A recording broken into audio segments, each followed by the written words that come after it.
This slides out through the back of the receiver. Release the bolt by pulling the trigger and pushing forward.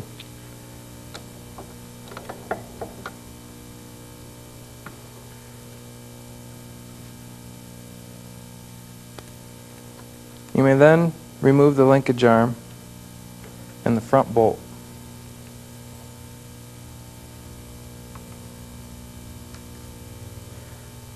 Flip the top sears over and pull the bolt back to remove the bolt handle.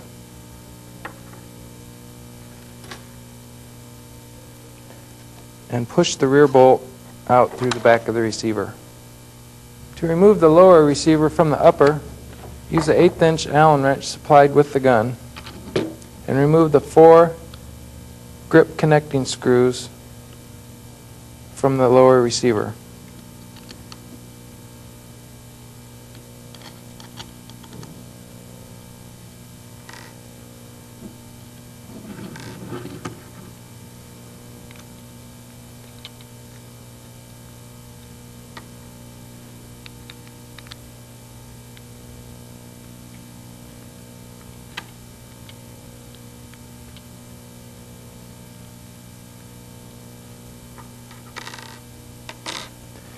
Next, tip the grip up away from the upper receiver and loosen the brass valve fitting from the valve assembly.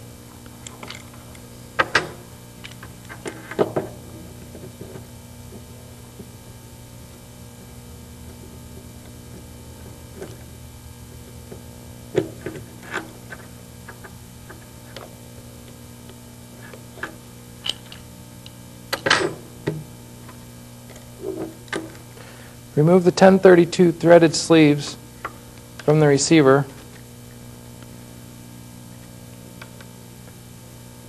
and the valve key should fall out.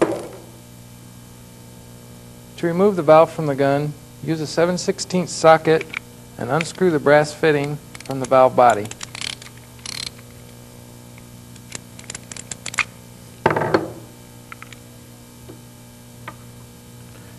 With the upper sears inverted and out of the way, the valve should be able to tap right out of the receiver.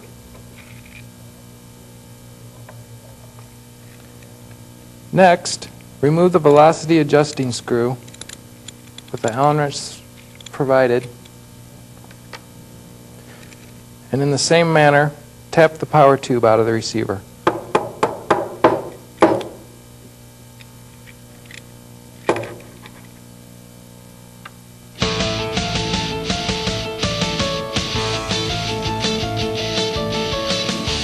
Now we're ready to reassemble the gun. First part that goes back in is the power tube. You want to turn the receiver over, still making sure that your sears are back and out of the way, and insert the power tube with the threaded hole lined up with the slots in the bottom of the receiver.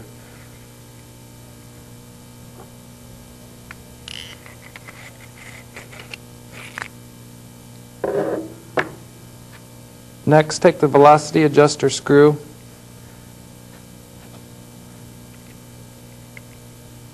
and turn it in about halfway. Now we'll install the valve body, making sure to line the pipe thread up with the slot in the bottom of the receiver.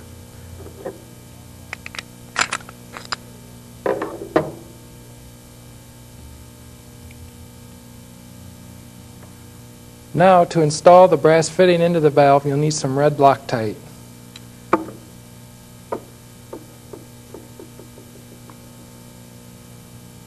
Taking the red Loctite, put just a small amount in the first and second thread, and with a rag wipe off any excess, allowing some to remain in the thread.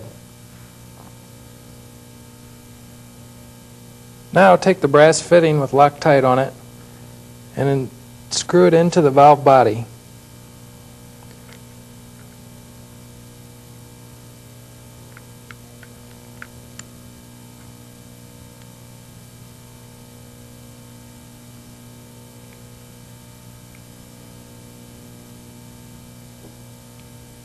With a 7/16 socket,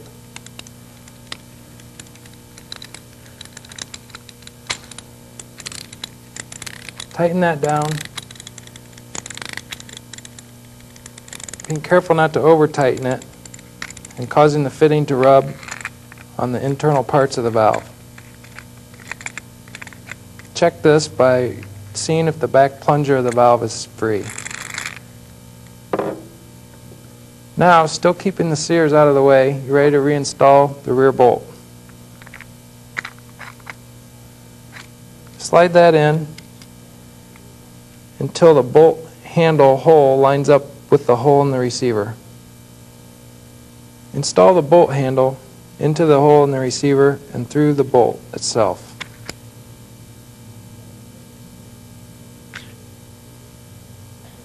Now, return the upper sears to their original position and install the upper sear tension spring into the two small holes in the back of the receiver.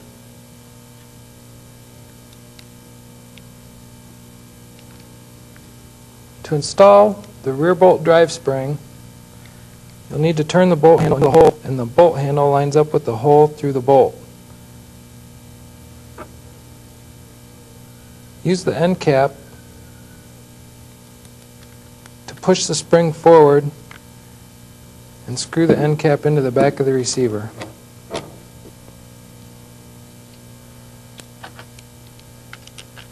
And tighten with the 3/16 Allen wrench. Now insert the valve stop key into the slot just ahead of the brass valve fitting.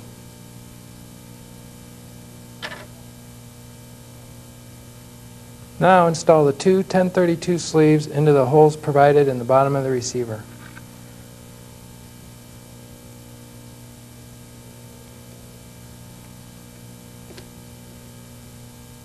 Now we're ready to attach the lower receiver to the upper.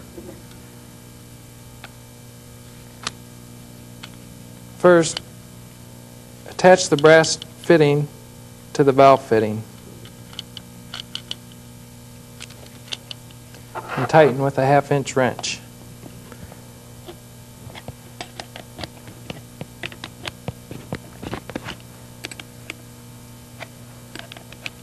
Swing the lower receiver down to mate with the upper and line up the mounting holes with the 1032 threaded sleeves. Install the 4 connecting bolts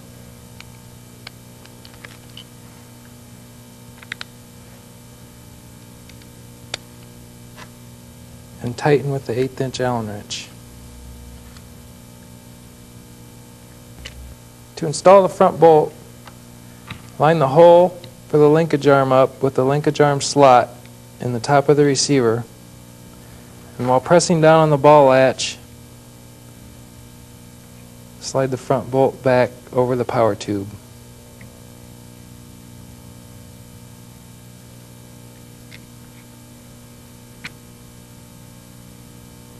Now, place the linkage arm in the hole in the front bolt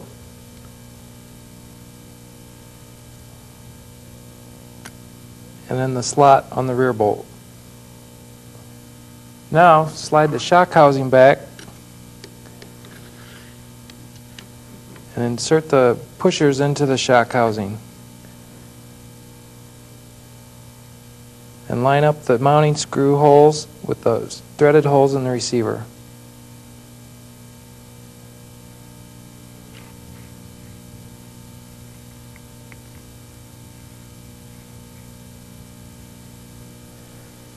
Slide the shock housing cover into place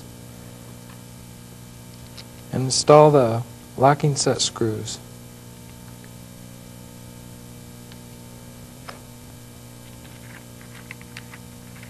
Tighten in the first one down snug, and then using the second one to lock it in place.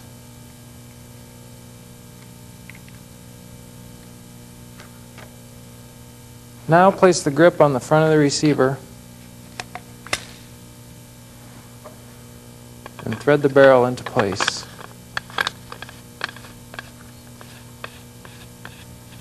Now tighten the barrel pinch bolt with the 3/16 Allen wrench.